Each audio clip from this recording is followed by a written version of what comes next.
Friends, இந்த வண்டி பார்த்தீங்கன்னா ஹோண்டா DIO BS6 மாடல் வண்டி.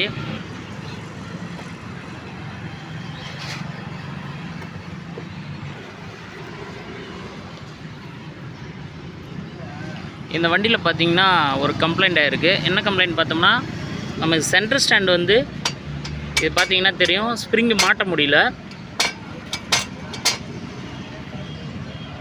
தெளிவாக காமிக்கிறேன் பாருங்கள்.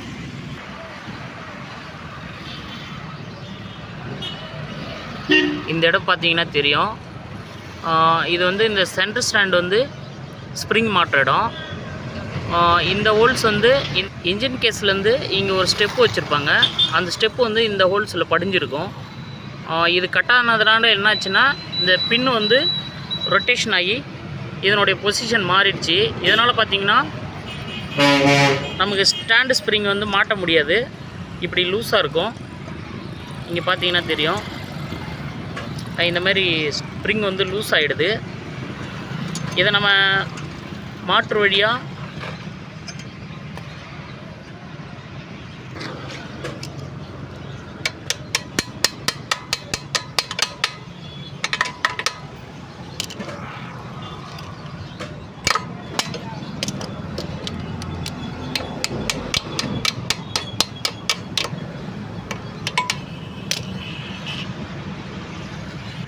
இதுதான் கரெக்டான பொசிஷனு. இப்போ பார்த்தீங்கன்னா தெரியும், நம்ம ஸ்ப்ரிங் மாட்டி பார்க்குறோம். இங்கே பார்த்தீங்கன்னா இழுத்து மாட்டுற அளவுக்கு வருது.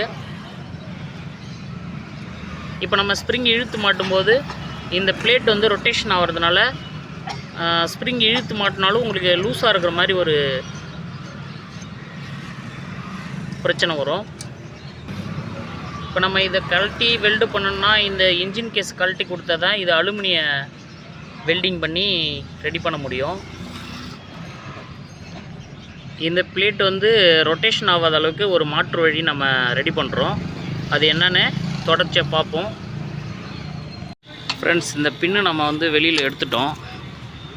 நீங்கள் பார்த்தீங்கன்னா தெரியும், இந்த பின்னு நம்ம எப்படி ஆல்ட்ரேஷன் பண்ண போகிறோன்னா,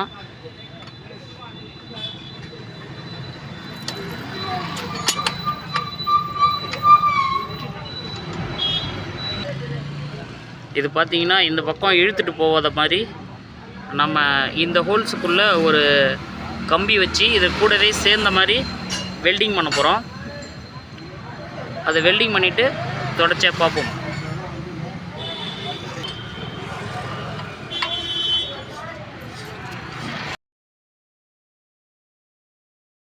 இது பார்த்தீங்கன்னா இப்போ நம்ம ஒரு ராடு கட் பண்ணி அதை கிரைண்டிங் பண்ணி கட் பண்ணிவிட்டு இதில் வச்சு பற்ற வச்சுட்டோம். இதுதான் அந்த ஸ்டாண்டு பின்னு, நம்ம ஆல்ட்ரேஷன் பண்ண பின்னு. இப்போ வந்து இது எப்படி ஃபிட்டிங் ஆகுதுன்னு நம்ம போட்டு பார்ப்போம்.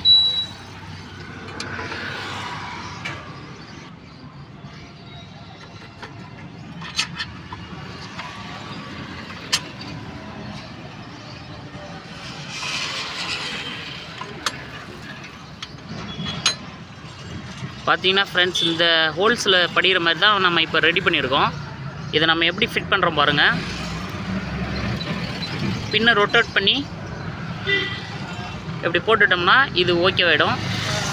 பார்த்தீங்கன்னா கரெக்டான ஃபிட்டிங்கில் நமக்கு பின்னு ரெடி ஆகிடுச்சு. இது வந்து நமக்கு எந்த விதமான ஷேக் இல்லாமல் கரெக்டாக இருக்கும்.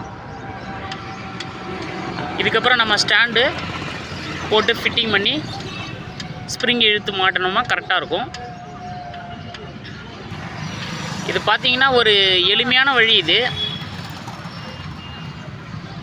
இதுக்காக நம்ம இன்ஜினை வந்து பிரிச்சுட்டு அதை வெல்டிங்லாம் பண்ணிகிட்டு இருந்தோம்னா நமக்கு டைமும் வேஸ்ட் ஆகும், செலவும் ஜாஸ்தி ஆகும். இப்போ இந்த ஃபிட்டிங் தான் நமக்கு கட்டானது.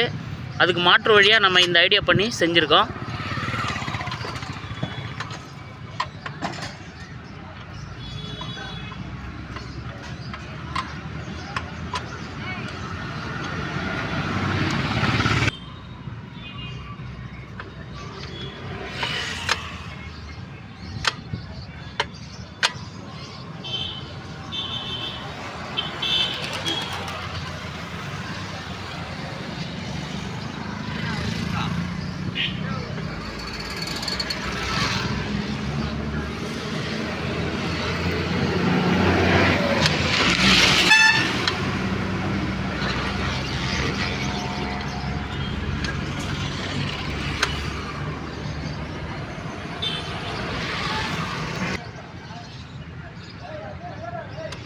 இப்போ தெளிவாக புரியும்னு நினைக்கிறேன்.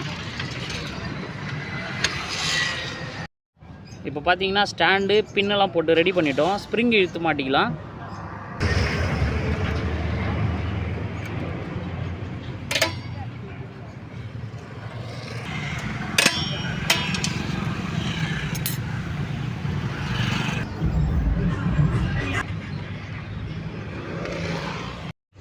அவ்வளோதான் ஃப்ரெண்ட்ஸ். இப்போ நம்ம வந்து ஸ்ப்ரிங் இழுத்து மாட்டிட்டோம். பழைய அளவு கரெக்டாக இருக்குது. நண்பர்கள், இது போன்ற தொடர்ச்சியான வீடியோக்களுக்கு நம்ம சேனலை சப்ஸ்கிரைப் பண்ணுங்கள். கூடவே பெல் ஐக்கனை கிளிக் பண்ணி ஆளுங்கிறத செட் பண்ணி வச்சுக்கோங்க. அப்போ தான் நாங்கள் போடுற வீடியோ நோட்டிஃபிகேஷன் வரும்.